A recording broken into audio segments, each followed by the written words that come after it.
Donc, comment surveille-t-on l'équilibre glycémique chez les patients du début dans l'histoire de cette insuline, de ce diabète jusqu'à aujourd'hui? Professeur Ayrati vous a déjà dit qu'on goûtait les urines au début, ensuite, par des méthodes chimiques, on a mis en évidence la glucosurie. Et pour les plus anciens, vous reconnaissez un peu ces cliniques tests, ces tests urinaires avec des bandelettes qu'on a au début mis en évidence pour les patients diabétiques. Ensuite, à partir des années 60, on est arrivé à avoir des bandelettes visuelles. Vous reconnaissez également le Dextrotix, le Diastix, etc. Et on a commencé à parler du self-monitoring blood glucose, c'est-à-dire l'autosurveillance glycémique. Beaucoup de médecins à l'époque ont été, leurs paroles étaient prises pour ridicules, et même quand Clara Lowe a parlé de la surveillance dans le diabète gestationnel, on l'a pris, on a traité de tous les noms. Mais ça a avancé et on a abouti à, en plus des bandelettes visuelles, à des lecteurs, comme vous les voyez ici, un peu compliqués. Mais à l'époque où j'étais résident, on avait un lecteur par service et on était très contents. Ensuite, à partir des années 80, il y a eu le développement des lecteurs de première et de deuxième génération, amélioration dans les process enzymatiques, amélioration dans l'affichage pour le confort des patients, miniaturisation et réduction de la goutte de sang pour l'examen et également donc réduction du temps de l'examen puisqu'on a maintenant en 5 secondes, on peut avoir donc. Et puis il y a eu des lecteurs qui ont permis également la mémorisation des glycémies jusqu'à 14 jours, 1 mois, 3 mois, etc. Le temps ensuite, à partir des années 90, 80, vous avez 90, les troisième et quatrième génération des lecteurs de glycémie. On a abouti à la mesure continue du glucose. Dans un premier temps, c'était à l'échelle professionnelle. Ensuite, elle est devenue individuelle grâce au lecteur actuel qui est le freestyle libre, grâce aux capteurs qui permettent donc une lecture directe d'un grand nombre de glycémies avec beaucoup d'avantages et de confort pour le patient. Le deuxième moyen de surveillance sur le patient diabétique, c'est en fait l'hémoglobine glyquée. Donc, depuis 1993, qu'elle était mise sur le marché, et c'est un moyen de surveillance à moyen terme, puisque ça nous donne la moyenne glycémique donc, des 3 mois.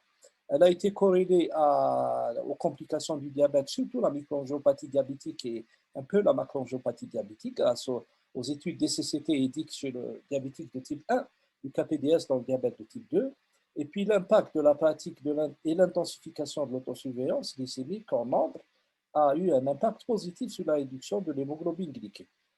À un certain moment, c'est devenu également un moyen de diagnostic du diabète et du prédiabète.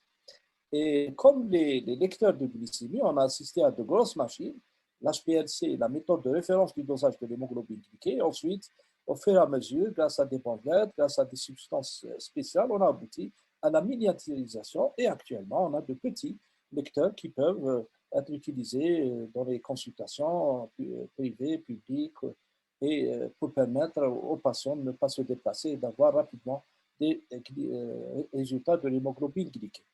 Donc, en fait, si on peut se résumer, après avoir goûté les urines des patients, le diabète sucré reste toujours sucré, d'ailleurs, jusqu'à présent. Ensuite, les urines, ensuite les bandelettes urinaires, ensuite les lecteurs de glycémie au niveau des années 80. Et c'était des grosses gouttes au début. On a miniaturisé et réduit la quantité de gouttes à travers le doigt. Et c'était une glycémie donc sanguine, c'est-à-dire capillaire, mais donc on avait affaire à du sang prélevé et donc un examen de sang. Ensuite, après l'hémoglobine glyquée, il y a eu des mesures continues de glucose et c'est devenu du sang interstitiel, comme l'a précisé tout à l'heure le professeur Lefebvre. Et la technologie a abouti au confort des patients à l'indépendance par ces captures, par ces capteurs qu'on met au niveau de l'avant-bras et qui permettent donc une lecture à tout moment des glycémies. Donc, du coup, on va se retrouver avec 3 moyens actuellement d'autosurveillance glycémique, la mesure continue, et avec ce lecteur-là, le flash glucose monitor, qui permet donc encore plus de confort chez les patients. Pourquoi on a fait tout ça? Pourquoi on a on n'a pas cessé de développer les choses, etc. Parce qu'en fait, à chaque fois, on trouve une limite à quelque chose. Et ces limites étaient liées, en gros, on n'a pas beaucoup de temps pour tout détailler, mais je détaillerai deux points. Le premier point, c'était en fait l'obstacle lié à la piqûre elle-même. Et vous savez que l'extrémité du doigt est richement vascularisée et surtout hyper richement, les extrémités sont richement développées sur le plan nerveux et donc deviennent hypersensibles et automatiquement, ça entraîne des douleurs. Le deuxième obstacle, c'est en fait les gens qui utilisaient leurs doigts dans le domaine de la santé, les plombiers, les coiffeurs, les pianistes, etc., qui posaient un problème à la langue et voulaient autre chose qu'un prélèvement au niveau du doigt, du bout des doigts. Et là, on a développé quelques moyens alternatifs donc, à cette glycémie capillaire au niveau de l'avant-bras, de la main, mais le problème était que les résultats étaient différents de 9% jusqu'à 14% en moins, et ça n'a pas marché et on a abandonné. Pourquoi tout ça? Parce qu'en fait, regardez ici en bas, quand vous avez un patient qui fait 4 glycémies par jour, regardez l'aspect d'un doigt, vous aurez au bout d'une année 182 piqûres au niveau d'un doigt, ce qui fait 1460 par année. Donc, c'est beaucoup. Et les patients se plaignent de ça. C'est pour ça qu'il y a eu ce développement, et surtout, développement scientifique, évidemment, pour améliorer la qualité de la glycémie, mais surtout pour améliorer le confort du patient. Le deuxième obstacle, en fait, c'est quand vous avez des lecteurs de glycémie, vous savez tous que parfois, ils vous affichent high ou low. Et ceci a été démontré puisque dans certaines situations, les glycémies fortement élevées ou fortement basses ne sont pas détectés par le lecteur de glycémie et vous aurez donc des glycémies qui ne sont pas donc répertoriées par votre surveillance glycémique. Deuxième obstacle. Le troisième obstacle, c'est quand vous faites par exemple l'hémoglobine glyquée et l'autosurveillance glycémique, ça ne met pas en évidence la variabilité glycémique. C'est expliqué au niveau de ce schéma. Quand vous prenez deux patients avec la même hémoglobine glyquée, vous voyez deux courbes différentes. La première assez plate et l'autre avec des excursions glycémiques importantes. Et pourtant, les patients ont la même hémoglobine glyquée. Donc, la variabilité glycémique n'est pas mise en évidence par l'hémoglobine glyquée. C'est ce qui se passe également avec le time range. Regardez le time range, c'est le même malade avec la même hémoglobine glyquée. Nous avons des variations glycémiques différentes chez les trois patients. Ceux-ci sont très bien équilibrés. Ceux-là sont exposés à 29%, dans 29% dans le temps à une hyperglycémie et cela à de l'hypoglycémie. Et donc, c'est ce qui a fait le développement de nouvelles technologies. Et ce, grâce à ce flash glucose meter connu sur le freestyle libre, les capteurs ont une durée prolongée. Les patients ne changent que tous les 14 jours le capteur. On n'a pas besoin de créer les capteurs, donc, sans avoir les données qui peuvent être pris ensuite en courbe, en schéma. Et puis, le balayage rapide par le capteur permet de recueillir, d'afficher à tout moment les résultats d'équilibre au-dessus des vêtements. Et ça permet également de statuer sur les objectifs glycémiques chez tous les patients. Ils sont différents. Si vous prenez un diabétique de type 1 et type 2, on demande à ce qu'il soit dans plus de 70% du temps dans l'intervalle de 70 à 80. Pour les diabétiques âgés ou à haut risque, on leur demande uniquement 50%.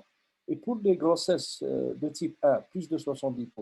Mais quand il s'agit d'une diabétique de type 2 ou un diabète gestationnel enceinte, on demande beaucoup plus, presque 100% de glycémie qui doivent être dans la rangée entre 0,70 et 1,80 g.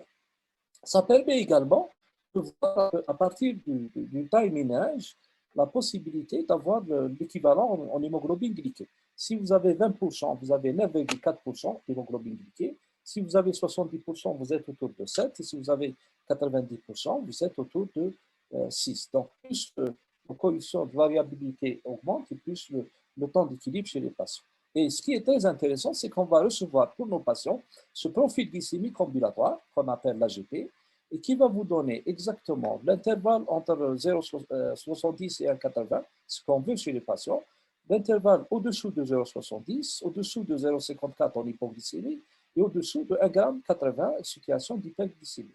et on saura exactement quelles sont les variabilités glycémiques de chaque patient. Dans l'avant-dernière, donc, ma diapositive, donc, nous passons de l'autosurveillance glycémique classique à l'autocontrôle. Bien sûr, on a appris avec l'éducation aux malades à auto-ajuster leur dose d'insuline, etc.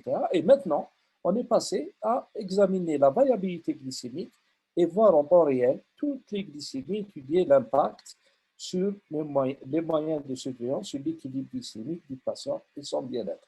Donc, du coup, on va vers la digitalisation et comme on prend tous les paramètres du patient par des mesures de digitalisation avec les smartphones, etc., on arrive avec le lecteur de glycémie instantané relié à une montre, relié à un brassard, relié à un capteur, etc., de façon à permettre plus de communication avec les patients et de leur assurer un confort de vie supplémentaire. En conclusion, donc on est passé de la complexité à la facilité, de la dépendance à l'indépendance, de la connectivité et avec la digitalisation et l'autoprise en charge des malades, et une amélioration du confort des patients et motivation pure pour l'optimalisation de l'équilibre glycémique. Imaginez un patient avec 6 piqûres par jour, 2190 par an, on passera à 24 piqûres par année. C'est extraordinaire. Et bien sûr, le coût, la santé n'a pas de prix. Et je terminais par cette anecdote. On était en éducation avec un patient et un médecin s'en est pris à son médecin, à son patient, il lui a dit pourquoi tu ne fais pas d'autosurveillance, pourquoi tu ne suis pas les recommandations? Eh bien, le malade lui a répondu ainsi. أخبرك عزيزي الطبيب لماذا لم أعد أقوم بمراقبة نسبة السكر في الدم أخبرتني أصابعي أنهم خائفون من الإضرار. Merci pour votre attention.